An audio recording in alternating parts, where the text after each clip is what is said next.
हर हर महादेव, जय जय मां पार्वती। जो भी माता बहन इस वीडियो को देखती है तो ही जगत जननी है माता पार्वती। जो भी इस वीडियो को सच्चे दिल से लाइक करें और कमेंट बॉक्स में जय मां पार्वती लिखी और सच्चे दिल से हरितालिका तीज व्रत की यह कथा सुने, उसके जीवन में कभी कोई दुख मत आने देना ही जगत जननी है माता पार्वती। यह दुनिया सिर्फ और सिर्फ आपकी ही भरोसी है। इसलिए माताएं एवं बहनों, आज की वीडियो बेहद ही खास और ज्ञानवर्धक होने वाली है, क्योंकि हरितालिका तीज का व्रत किया था। यह व्रत अखंड सौभाग्य को देने वाला माना गया है। महिलाएं आज के दिन अपने पति की लंबी आयु के लिए निर्जला व्रत रखती हैं और कुंवारी कन्याएं भी मनपसंद वर की प्राप्ति के लिए यह व्रत रखती हैं। तो आज मैं आपको सुना रहा हूं हरितालिका तीज व्रत की बड़ी ही दुर्लभ कथा। इस कथा को पूरा सुनने से हमारी समस्त मनोकामनाएं पूर्ण हो जाती हैं। तो आप लोग बड़ी ही श्रद्धा और प्रसन्नचित मन से इस कथा को पूरा अवश्य सुनिएगा। सूट जी ने कहा है, सोने का आदि महर्षि गढ़ मदार के फूलों से सजे हुए केस वाली दिव्या वेस्टन से विभूषित पार्वती जी को तथा मुंडमाला में सुशोभित शिव जी को, जो दिगंबर रहते हैं, ऐसे शिव जी को मैं बार बार प्रणाम करता हूं।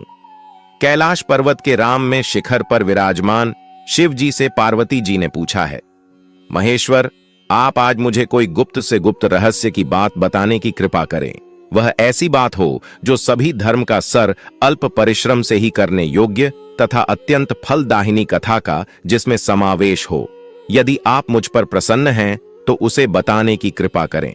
हे प्रभु, मैं पूर्व जन्म में ऐसा कौन सा तप, दान या व्रत किया था जिसके फल स्वरूप आप जैसे त्रिलोक के आदिश्वर, अनादि और अनंत रूप वाले पति मुझे प्राप्त हुए। तब शिव जी ने कहा है, माताएं एवं बहनों, महायुगा टीवी चैनल की इस वीडियो को हर एक भारतीय नागरिक तक जरूर पहुंचाएं, क्योंकि यह जानकारी बिल्कुल ही फ्री माध्यम से दी जा रही है। इसलिए हर माता बहन को इस वीडियो को जरूर शेयर करें। देवी, अब मैं तुमसे सर्वोत्तम व्रत का कथन करता हूं, क्योंकि तुम मेरी प्रियसी हो। अतः मैं तुमसे इस गुप्त व्रत को बतलाता हूं। जिस प्रकार तारों में, चंद्र ग्रहण में सूर्य, चारों वर्णों ब्राह्मण, क्षत्रिय, वैश्य और शूद्र में ब्राह्मण, देवों में विष्णु, नदियों में गंगा, पुराणों में महाभारत, वेदों में साम वेद और इंद्रियों में मां श्रेष्ठ है, उसी प्रकार पुराणे एवं वेदों का सदस्य इस प्राचीन व्रत का मैं तुमसे कथन करता हूं। तुम उसे स्थिर चित्र से सुनो। पूर्व काल में जी व्रत को तुमने किया था, उसी के प्रभाव से तुमने मेरी पत्नी का स्थान प्राप्त किया है। प्रियसी होने के कारण ही मैं तुमसे इस व्रत को प्रणाम हूं। भाद्रपद मास के शुक्ल पक्ष हस्त नक्षत्र से युक्त तृतीया तिथि के दिन इस व्रत का अनुष्ठान करने से त्रिवेदी, दैविक, भौतिक एवं पाप से स्त्रियां मुक्त हो जाती हैं। है देवी, पूर्व काल में इस महाव्रत को तुमने हिमालय पर्वत पर किया था। उन सभी पूर्व वृतांतों का मैं तुमसे वर्णन करूंगा। तब पार्वती जी ने कहा, हे नाथ, मैं इस उत्तम व्रत को किस प्रकार किया था, उन सभी वृत्तांत को मैं आपके मुंह कमल से श्रवण करना चाहती हूं। तब शिव जी बोले, पर्वतों में श्रेष्ठ हिमालय नामक एक पर्वत है, जो अनेक प्रकार की भूमि तथा विविध वर्षों से परिव्याप्त है। उसे पर्वत पर अनेक प्रकार के पक्षी, मृग, देवगण, गंधर्व, सिद्ध, चरण और गुहाग प्रमोदित मन से विचरण करते हैं एवं गंधर्व गण निरंतर गान किया करते हैं। उसे पर्वत की छोटी इस फटक बायलर नामक एक विशेष प्रकार की मानी है, स्वर्णमणि और मंगों से सुशोभित है। यह पर्वत आकाश के समान ऊंचा है। उसकी चोटियां सदैव बर्फ से ढकी रहती है तथा गंगा का निरंतर डिनर होता रहता है। पार्वती, तुमने अपने बाल्यावस्था में जिस प्रकार की कठोर तपस्या की थी, मैं उसका वर्णन करता हूं। है देवी, तुमने 12 वर्षों तक नीचे को मुख और ऊपर को पर करके तपस्या की थी। तुमने मार्ग के महीने में कंठ तक जल में निवास कर, वैशाख मास के प्रखर धाम में पंचगनी सेवन कर, श्रावण मास में घर से बाहर, वर्ष में भी कर, मेरी तपस्या निराहार रहकर की थी। तुम्हारे इस उग्रता को देखकर तुम्हारे पिता बहुत ही दुखद एवं चिंतित हुए। वह तुम्हारे विवाह के विषय में चिंता दूर हो गए कि ऐसी तपस्विनी कन्या के लिए वह कहां से उपलब्ध हो सकेगा। ऐसे ही समय में ब्रह्मपुत्र नारद जी आकाश मार्ग से तुम्हारे पिता के पास आए। तुम्हारे पिता ने उन मुनिश्रेष्ठ की आसन आदि देकर पूजा की। ईमान ने कहा है, मुनि प्रवर, आप अपने आने का कारण बताइए, क्योंकि पर सौभाग्य से ही आप जैसे महानुभावों का आगमन होता है। उत्तर में नारद मुनि ने कहा है, पर्वतराज, आप मेरे आने का कारण जानना चाहते हैं तो सुनिए। मुझे भगवान विष्णु ने आपके पास संदेशवाहक के रूप में भेजा है और कहा है कि अपनी इस कन्या रत्न को किसी योग्य पुरुष के ही हाथ में अर्पित करें। संपूर्ण देवों में वासुदेव से बढ़कर अन्य कोई देव नहीं है, इसलिए मेरी भी यही राय है कि आप अपनी कन्या भगवान विष्णु को सौंपकर जगत में यशस्वी बने। नारद जी की बात सुनकर हिमालय ने कहा, यदि भगवान विष्णु ने इस कन्या को ग्रहण करने की स्वयं इच्छा की है तो मुझे कोई आपत्ति नहीं है, क्योंकि आपकी समझी है, इसलिए अब आज से इस संबंध को निश्चित ही समझिए। हेमंत द्वारा इस प्रकार का निश्चात्मक उत्तर प्रकार नारद जी उसे स्थान से अंतर्ध्यान होकर शंख चक्र गद्धा एवं पद्मधारी विष्णु जी के पास उपस्थित हुए। उन्होंने हाथ जोड़कर प्रणाम करते हुए विष्णु भगवान से कहा, है देव, मैं आपका विवाह संबंध पर्वतराज हनुमान की पुत्री से निश्चित कर दिया है। उधर हिमान ने प्रसन्न होकर तुमसे कहा कि है पुत्री, मैं तुम्हारा विवाह भगवान विष्णु के साथ पक्का कर दिया है। पिता द्वारा विपरीतार्थक वाक्य सुनकर तुम अपनी सखी के घर चली गई और वही भूमि पर लाकर अत्यंत विलाप करने लगी। तुम्हें रुदन करता हुआ देखकर तुम्हारी सहेलियों ने तुमसे पूछा कि है देवी, तुम अपने दुख का कारण मुझे बताओ, हम सभी संदेह आपका कार्य पूरा करेंगे। सखियों द्वारा आश्वासन पाकर तुमने उत्तर दिया कि है। सखी, आप सभी सुनिए, मेरी इच्छा महादेव जी के साथ विवाह करने की है, परंतु मेरे पिता ने मेरी इच्छा के वीर उद्द कार्य किया है, अर्थात उन्होंने विष्णु भगवान जी के साथ मेरा विवाह करने का नारद जी को वचन दे दिया है। इसलिए सखियों, अब मैं अपने शरीर का निश्चित रूप से परित्याग करूंगी। तब तुम्हारी बात सुनकर तुम्हारी सखियों ने कहा, तुम घबराओ नहीं, हम और तुम दोनों ही किसी ऐसे घनघोर वन में निकल चले जहां पर तुम्हारे पिता न पहुंच सके। इस प्रकार की गुप्त मंत्र न करके तुम अपनी सखियों के साथ निर्जन वन में पलायन कर गई। तदनंतर तुम्हारे पिता हनुमान ने पास पड़ोस के प्रत्येक घरों में तुम्हारी खोज की, किंतु तुम्हारा कहीं भी पता न लगा। तुम्हारे पिता ने तुम्हें न पाकर मन में संदेह किया कि कहीं किसी देव दानव किन्नर आदि ने मेरी पुत्री का अपहरण तो नहीं कर लिया है। माताएं बहनों, अभी तक आपने कमेंट बॉक्स में हर हर महादेव जय मां पार्वती ना लिखा हो तो जरूर ही लिख दे, जिससे माता पार्वती आपसे बहुत ही जल्दी प्रसन्न हो जाती है और आपको हर एक मनोकामना इस कथा को पूरा खत्म होते होते ही पूरी हो जाती है। इसलिए जय मां पार्वती अवश्य ही कमेंट में लिखें। वे इस सोच में भी पड़ गए कि अब मैं नारद जी को क्या जवाब दूंगा, क्योंकि मैंने उनसे विष्णु जी के लिए पुत्री के विवाह का वचन दिया था। अब मैं उपहास का पत्र बनेगा। ऐसे सोचते सोचते वह घबराकर मूर्छित हो गए। उनके संध्यासुन होते ही सभी लोग उनके समीप एकत्रित होकर उनसे पूछने वालों की है, पर्वतराज, आप अपनी मूर्छित अवस्था का कारण मुझे बताइए।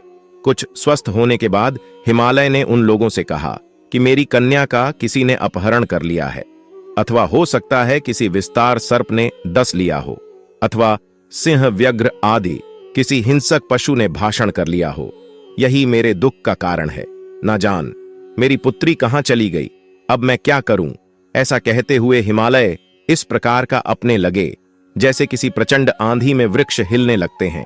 तत्पश्चात तुम्हारे पिता तुम्हारी खोज में भयानक जंगल के भीतर अग्रसर हुए। इधर तुम तो पहले से ही अपनी सखियों के साथ उसे भीषण वन में जा चुकी थी। उस स्थान पर एक नदी प्रवाहित हो रही थी। मां एक गुफा भी थी। तुमने इस गुफा में जाकर ऑस्ट्रेलिया और निराहार रहकर मेरी बालू की मूर्ति बनाई, जो शिव पार्वती सहित थी। इस मूर्ति की तुमने स्थापना की। जब भाद्रपद मास के शुक्ल पक्ष की तृतीय हस्त नक्षत्र से युक्त आई, तब तुमने उसे दिन रात्रि में जागरण कर गीत बांध आदि के साथ मेरा भक्ति पूर्वक पूजन किया। तुम्हारे द्वारा की गई उसे कठिन तपस्या एवं व्रत के प्रभाव से मेरा सिंहासन चलाएं मन हो उठा, और जहां तुम सखियों के साथ ही उस स्थान पर मैं जा पहुंचा। मैंने तुमसे कहा कि है भरने, मैं तुमसे अत्यंत प्रसन्न हूं, तुम मुझे अपना इच्छित पर प्राप्त कर लो। तब उत्तर में तुमने कहा कि है देव, यदि आप मुझ पर प्रसन्न हैं तो आप मुझसे कैलाश पर्वत पर आ गया। मेरे चले जाने के बाद तुमने प्रातःकाल नदी में स्नान कर मेरी स्थापित मूर्ति का विसर्जन किया। इतना करने के बाद तुमने अपनी सखियों के साथ व्रत का पारण किया। इस समय तुम्हारे पिता हिमालय भी तुम्हें खोजते हुए इस जंगल में आ पहुंचे, किंतु वन की गहनता के कारण चारों ओर ढूंढने पर भी तुम्हारा कुछ भी अता पता न लगा। आप तो भी निराश होकर भूमि पर गिर पड़े। पुनः उठने के बाद हिमालय ने 2 कन्याओं को सूक्त अवस्था में देखा। उन्होंने निकट आकर तुम्हें गोद में उठा लिया और रुदन करने लगे। रोते रोते ही उन्होंने तुमसे पूछा कि तुम इस घनघोर जंगल में किस प्रकार आ पहुंची। पिता की बात सुनकर तुमने उनसे कहा कि दाद में अपना विवाह शिव जी के साथ करना चाहती थी, परंतु मेरी इच्छा के प्रतिकूल अपने विष्णु भगवान से मेरा वैवाहिक संबंध स्थिर कर लिया। इसी कारण रुष्ट होकर मैं अपनी सखियों के साथ गृह का परित्याग कर इस भीषण वन में चली आई है दांत। यदि आप मुझे घर ले जाना चाहते हैं तो मुझे महादेव जी से विवाह करने की आज्ञा दीजिए। मेरा ऐसा ही दृढ़ निश्चय है। तुम्हारे इस दृढ़ संकल्प को जानकर तुम्हारे पिता ने ठीक है कहा और वह तुम्हें अपने साथ घर वापस ले गए। घर पहुंचने पर मेरे साथ तुम्हारा पानी ग्रहण हुआ। इस व्रत के प्रभाव से तुमने अचल सौभाग्य प्राप्त कर लिया। मैंने आज तक इस व्रत का कथन किसी से नहीं किया है देवी, तुम अपनी सखियों के द्वारा अपना हरण की गई, इसी से इस व्रत का नाम हरितालिका पड़ा। इसके बाद पार्वती जी ने कहा है, प्रभु आपने इस व्रत के नाम का निरूपण तो कर दिया, अब इसके विधान तथा महात्मा का वर्णन भी कीजिए। इस व्रत को करने से क्या फल होता है, ताकत को पहले किसने किया था, यह भी बतलाने की कृपा करें। तब शिव जी ने कहा है, देवी अब मैं तुमसे इस व्रत का विधान बताता हूं। सौभाग्य की कामना करने वाली सभी नारियों के लिए यह व्रत करने योग्य है, क्योंकि यह व्रत स्त्रियों का सौभाग्यदायक है। सर्वप्रथम केले के खाबों से एक मंडप का निर्माण करें। तदनंतर उसे मंडप को विविध वर्णों के वेस्टन से आचारित कर उसमें सुगंधित चंदन का लेप करें। फिर उसमें पार्वती सहित मेरी बालू की मूर्ति बनाकर स्थापित करें और शंकर भारी मृदंग आदिवासियों को बचाकर विविध प्रकार के सुगंधित पुष्पों एवं नावेद आदि चढ़कर मेरी पूजा करें। पूजन के बाद उसे दिन रात्रि में जागरण करें। सुपारी जामुन मुसम्मी नंगी आदि का भोग अर्पित करें। नारियल के जल से अभिषेक करें। 5 मुख वाले शांति स्वरूप एवं त्रिशूलधारी शिव को मेरा नमस्कार है ऐसा कहकर नमन करें। नंदी भृंगी महाकाल आदि गानों से युक्त शिव को मेरा नमस्कार है तथा सृष्टि स्वरूपिणी प्रकृति रूप शिव की कांटा पार्वती को मेरा नमस्कार है ही सर्व। मंगल प्रदायिनी जगन में शिव रूप कल्याण दी के, शिव रूप से शिव स्वरूप तेरे तथा शिव के निमित्त एवं ब्रह्मचारिणी स्वरूप जगत रात्रि के लिए मेरा बार बार प्रणाम है। सिंह वाहिनी आप भवतप से मेरा ध्यान करें।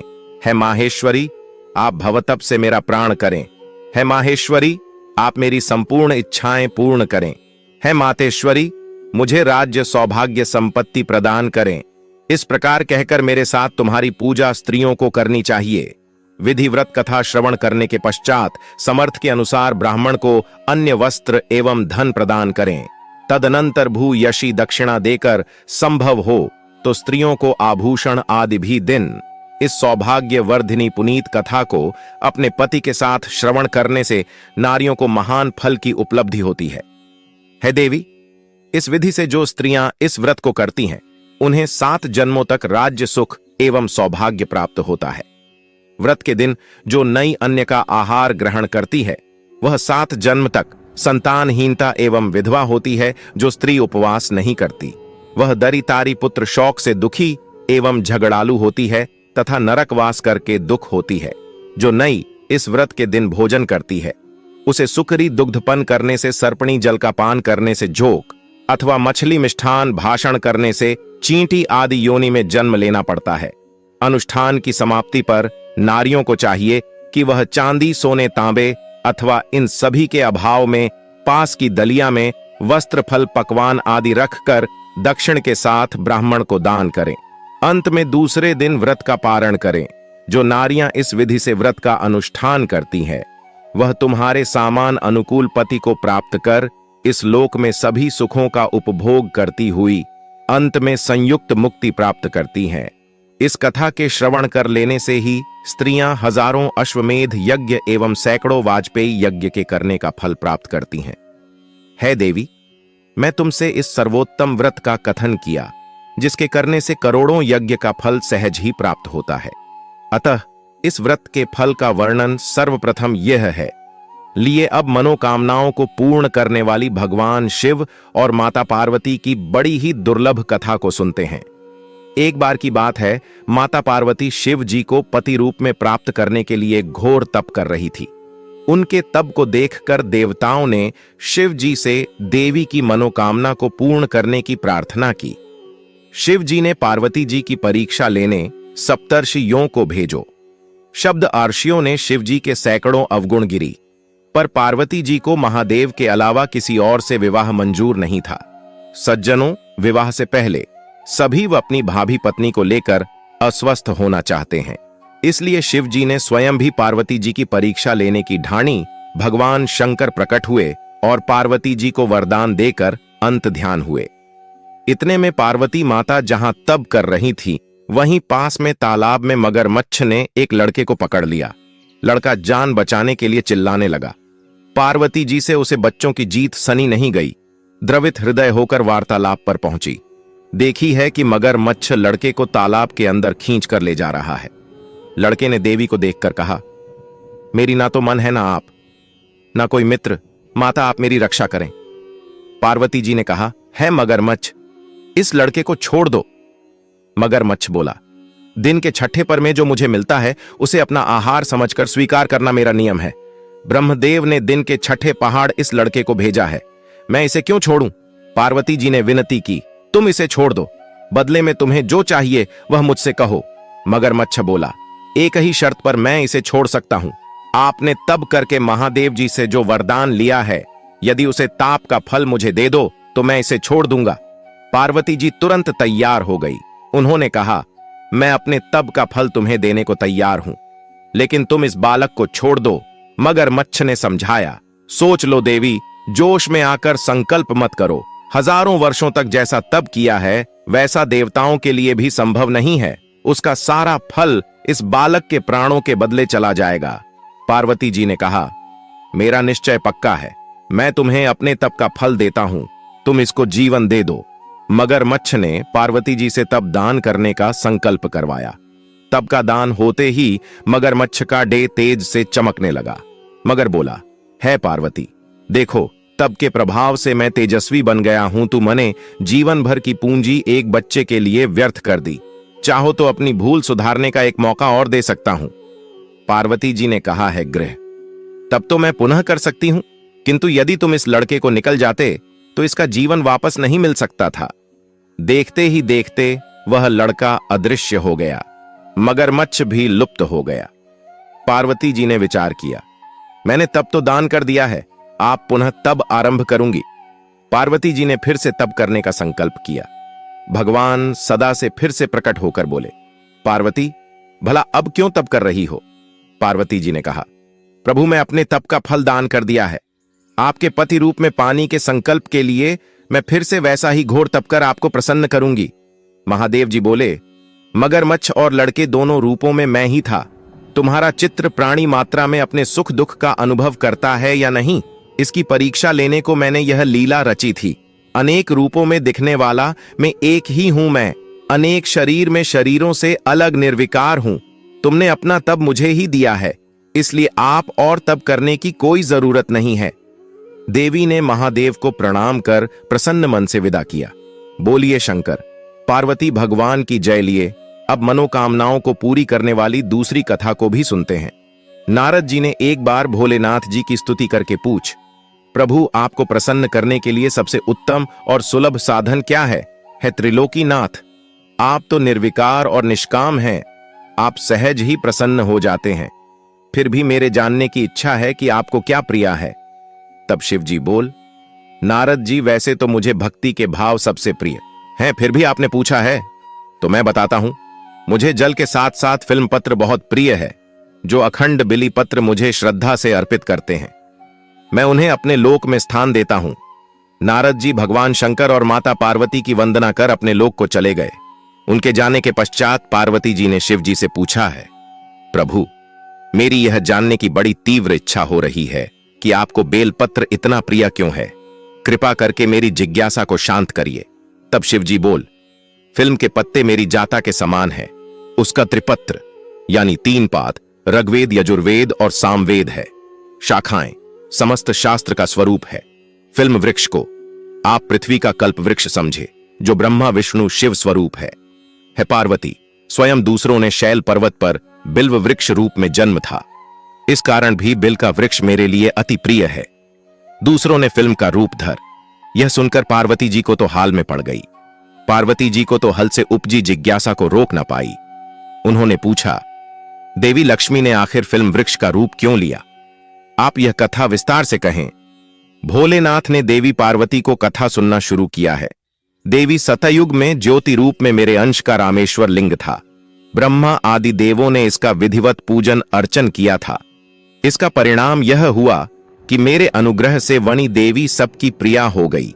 वह भगवान विष्णु को सतत प्रिया हो गई। मेरे प्रभाव से भगवान केशव के मन में वजह देवी के लिए जितनी प्रीत उपज हुई, वह स्वयं लक्ष्मी जी को नहीं। भाई, लक्ष्मी देवी का श्री हरि के प्रति मन में कुछ दुरावा पैदा हो गया। वह चिंतित और रुष्ट होकर चुपचाप परम उत्तम श्रीशैल पर्वत पर चली गई। वहां उन्होंने तप करने का निर्णय किया और उत्तम स्थान का चयन करने लगी। दूसरों ने उत्तम स्थान का निश्चय करके मेरे लिंग विक्रय की उग्र तपस्या प्रारंभ कर दी। उनकी तपस्या कठोरता होती जा रही थी। है परमेश्वरी, कुछ समय बाद महालक्ष्मी जी ने मेरे लिंग विग्रह से थोड़ा उधर में एक वृक्ष का रूप धारण कर लिया। अपने पत्तों और पुष्प द्वारा निरंतर मेरा पूजन करने लगी। इस तरह दूसरों ने 1 करोड़ वर्ष तक घोड़ा आराधना की। अंततः उन्हें मेरा अनुग्रह प्राप्त हुआ। मैं वहां प्रकट हुआ और देवी से इस घर तक की आंका पूछकर वरदान देने को तैयार हुआ। दूसरों ने मांगा कि श्री हरि के हृदय में मेरे प्रभाव से वाग्देवी के लिए जो इसने हुआ है वह समाप्त हो जाए।